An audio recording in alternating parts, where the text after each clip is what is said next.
ইসলামের বিজয় নিয়ে এক মহান কারিগর কাজ করতেছেন, মহান রব, এটা আমাদের বুঝতে হবে এবং ওইদিকে আমাদের ধাবিত থাকতে হবে। বাহ্যিক চাকচিক্য, বাহ্যিক জোয়ার, এটা যদি আমরা বেশি গুরুত্ব দিয়ে থাকি তাহলে এটা আমাদের বোকামি হবে।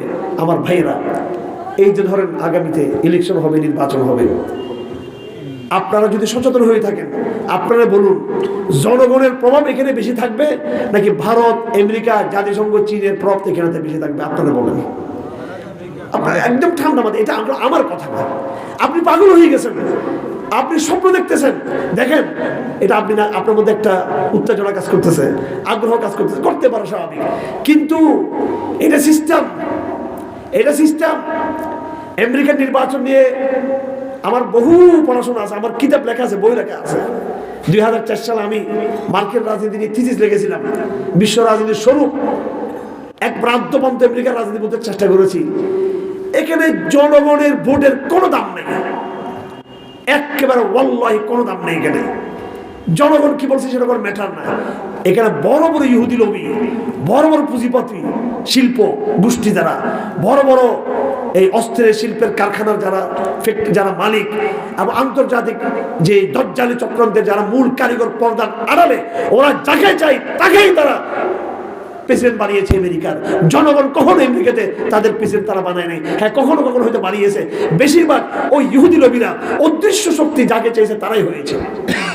এবং এমন প্রমাণ আছে আমার কাছে যে আরেক পক্ষ নির্বাচন হওয়া সত্ত্বেও, যেমন বুশকে আনা হয়েছিল সেই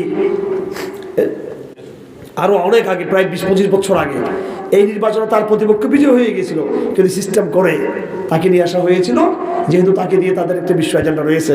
সুতরাং জোয়ারে গড্ডা লেগে আমরা গা ভাসাবো না। কথাগুলো হয়তো রাজনৈতিক কথা হচ্ছে, আপনাদের অনেকে ভালো না লাগতে পারে কথাগুলো। শত্রুদেরকে আমাদের চিনতে হবে, শত্রুদেরকে আমাদের চিনতে হবে। এই শত্রু আপনাদেরকে ফাঁদে ফেলে দিচ্ছে আপনাদেরকে। এই ফাঁদে পড়ে আমরা এই কুল ওই কুল দুই কুল হারাতে পারি।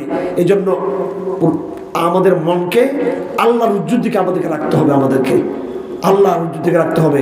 সাময়িক পারিপার্শ্বিকতা, সাময়িক অবস্থা, সাময়িক ক্রিয়া প্রতিক্রিয়া, এটা কিন্তু শেষ কথা না। শেষ কথা হলো যে আল্লাহ পাক সুবহানাহু ওয়া তাআলা কোরআনে কারীমে আমাদের জন্য যা কিছু বলে দিয়েছেন, জয় পরাজয়, কল্যাণ অকল্যাণ, মঙ্গল অমঙ্গল, এসব কিছু বলা আছে, ওইটাই বুঝতে পারা। এই জন্য আমি একটা হাদিস পড়েছিলাম, হযরত আমির মুআবিয়ার হাদিস। তিনি বলেন, আমি আল্লাহ রাসূলকে বলতে শুনেছি, মা ইউরিদিল্লাহু বিহি খায়রা ইউফাক্কিহু ফিদ্দীন। আল্লাহ পাক যার ব্যাপারে মঙ্গল কামনা করেন তাকে দ্বীনের বুঝ দিয়ে দেন, দ্বীনের বুঝ। দ্বীন কোন পথে বিজয়ী হবে, কোন পথে বিজয়ী হবে না, দ্বীনের কারা মুখলেস নেতৃত্ব, দ্বীনের কারা নরমাল নেতৃত্ব, দ্বীনের ইসলামের কারা প্রথম ক্যাটাগরির নেতৃত্ব, দ্বীনের কারা 2 নম্বর 3 নম্বর 4 নম্বর ক্যাটাগরির নেতৃত্ব, দ্বীনের 6 নম্বর 7 নম্বর নিম্ন ক্যাটাগরির নেতৃত্ব। কোরআনের ক্যাটাগরিতে সে 10 নম্বরে, কিন্তু জনপ্রিয়তার মাপকাঠি দেশে 1 নম্বর হতে পারে। একসময় মহাতির মোহাম্মদের জন্য সারা মুসলিম বিশ্ব পাগল ছিল। প্রমাণিত হয়েছে মহাতির মোহাম্মদের এজেন্ডা ব্যর্থ হয়েছে। আল্লাহ পাক বলল, আমার মতো ফকির মিসকিনকে জাতির কান্ডারি হিসেবে উম্মতকে আল্লাহ পাক দেখিয়ে দিয়েছেন। তার মাধ্যমে বিশ্ব পারস্যকে আল্লাহ পাক পরাজিত করে মানব জাতিকে একটা ব্যালেন্সের পথে নিয়ে আসছেন আল্লাহ পাক সুবহানাহু ওয়া তাআলা। অথচ মহাতির মোহাম্মদের ঢঙ্গা বেঁধেছিল এক সময়। এরকম বহু উদাহরণ আপনাদের সামনে দিতে পারবো। আর ইসলামপন্থীদের মধ্যে উদাহরণ দিতে গেলে আপনাদের অনেকের হয়তো অপছন্দ হতে পারে। আল্লাহর মানদণ্ডে কারা অগ্রগামী, আল্লাহর মানদণ্ডে কাদের সাথে আমার মঙ্গলের ফয়সালা রয়েছে, আমার বিজয়, আমার কল্যাণ কাদের সাথে রয়েছে, সেই জনপ্রিয়তার ক্যাটাগরিতে যতই নিচে হোক উপর হোক সেটা কিছু আসা যায় না। এই বুঝ যাকে দিবে, রাসূলুল্লাহ বলেন, মা ইউরিদিল্লাহু বিখায়রা ইউফাক্কিহু ফিদ্দীন। আল্লাহ পাক যাকে আল্লাহ পাক ভালোবাসেন, পছন্দ করেন, যার মঙ্গল কামনা করেন, আল্লাহ পাক সুবহানাহু ওয়া তাআলা তাকেই দ্বীনের বুঝতে দিয়ে থাকেন। তাকে ওয়া ইন্নামা আনা কাসিম আল্লাহু ইউতি। আল্লাহ নবী বলেন, আমি এলম বন্টন করি, মূল দানকারী হচ্ছে আল্লাহ পাক। তারপর আল্লাহ নবী বলেন, ওয়ালান তাজাল হাযিল উম্মাতু কায়মাতান আলা আমরিল্লাহ। এই উম্মত আল্লাহর বিধানের উপরে, এই উম্মত আল্লাহ পাক সুবহানাহু ওয়া তাআলার আহকামের শরীর উপরে, এই উম্মতের একটা অংশ থেকেই যাবে সব সময়। লা ইয়াদুররুহুম মান খাযালাহুম। মানুষ তাদেরকে সাহায্য করবে না।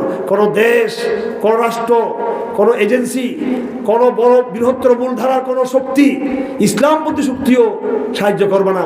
লা ইয়াদুররুহুম, তাতে তাদের কোনো কিছু আসে যায় না। হাত্তা ইয়াতি আমরুল্লাহ, যাদেরকে মূলধারা সাহায্য করে নাই, রাষ্ট্রের মূলধারা যাদেরকে সাহায্য করে নাই, ইসলামপন্থী মূলধারা তাদেরকে সাহায্য করে নাই, আন্তর্জাতিক কোন কমিউনিটি তাদেরকে সাহায্য করে নাই, আল্লাহ রাসূল বলেন লা ইয়াদুররুহুম মান খাযালাহুম, তাদের সাহায্য না করা ওদের কিছু আসা যাবে না। হাত্তা ইয়াতি আমরুল্লাহ, শেষ পর্যন্ত এরাই বিজয়ী হবে। আমি কথা বুঝাতে পারতেছি আপনাদেরকে? কথা বুঝাচ্ছে আপনাদের? আল্লাহ পাক সুবহানাহু ওয়া তাআলা আমাদেরকে এটা বুঝার দান করুন, বিজয়ের বিষয়টা।